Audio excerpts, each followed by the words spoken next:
என்னோட வாழ்க்கையில தகுதிக்கு மீறி ஆசைப்பட்டதுனால வந்த பிரச்சனைகளை பத்தி தான் இந்த ஸ்டோரியில நான் சொல்ல போறேன். எங்க வீட்டுல நாங்க 3 பொண்ணுங்க. 3 பொண்ணுங்களையுமே நான் ரொம்ப ரொம்ப அழகான ஒரு பொண்ணு. நல்ல கலரா இருப்பேன். நீளமான கருகருன்னு முடி இருக்கும். மத்த 2 அக்காங்களுக்கும் அந்த மாதிரி எல்லாம் இருக்கவே இருக்காது. நான் ரொம்ப அழகா இருக்கிறதுனால எனக்கு போற இடம் எல்லாமே செல்வாக்கு தான். எல்லாருமே அந்த அழகு வச்சு என்ன ரொம்ப நல்லா பேசுவாங்க, நல்லா பாத்துப்பாங்க. எங்க வீட்டுல எங்க அக்காங்களை காட்டியும் நான் ரொம்ப செல்லும். நான் எப்பவுமே அடுத்தவங்களை விட கொஞ்சம் வித்தியாசமா இருக்கணும், யூனிக்கா இருக்கணும் அப்படின்னு நினைக்கிற ஒரு கேரக்டர். எல்லா விஷயத்திலுமே புதுமை விரும்பியாதான் இருப்பேன். அவங்கள மாதிரி ட்ரெஸ் எனக்கு இருக்கக்கூடாது. நல்ல வித்தியாசமான ட்ரெஸ் எடுத்துப்பேன்.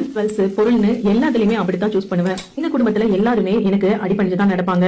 அக்காங்களுக்கு எல்லாம் கல்யாணம் பண்ணி வச்சு எனக்கும் கல்யாணம் பண்ணி வச்சாங்க. எனக்கு வந்த கணவருமே ரொம்ப அழகானவர். அவருக்கு நல்ல வருமானம், சொந்த வீடுன்னு எல்லாமே இருக்கு. நல்ல ஒரு வெல் செட்டில்டான ஒரு ஃபேமிலி. ஹஸ்பண்டுக்கு நான் ரொம்ப பிடிக்கும். நான் என்ன சொன்னாலும் அதை செய்வாரு. நான் கிழிச்ச கோட்டை தாண்டவே மாட்டாரு. அப்படிப்பட்ட ஒரு தங்கமான கேரக்டர். உங்களோட வாழ்க்கைக்கு என்னெல்லாம் தேவையோ எல்லாமே எங்க வீட்டுல இருக்கு. ஆனாலும் அப்பப்போ என்னெல்லாம் ட்ரெண்டிங் வருதோ, யூனிக்கா எதெல்லாம் பாக்கணும் அந்த பொருள் எல்லாம் வீட்டுல இருக்கிற பழைய பொருள்கள் எல்லாம் எடுத்துட்டு மாத்திக்கிட்டே இருப்பேன். அப்படியே ரொம்ப காஸ்ட்லியான பர்னிச்சர் ஐட்டம்ஸ், வீட்டுக்கு தேவையான பொருட்கள்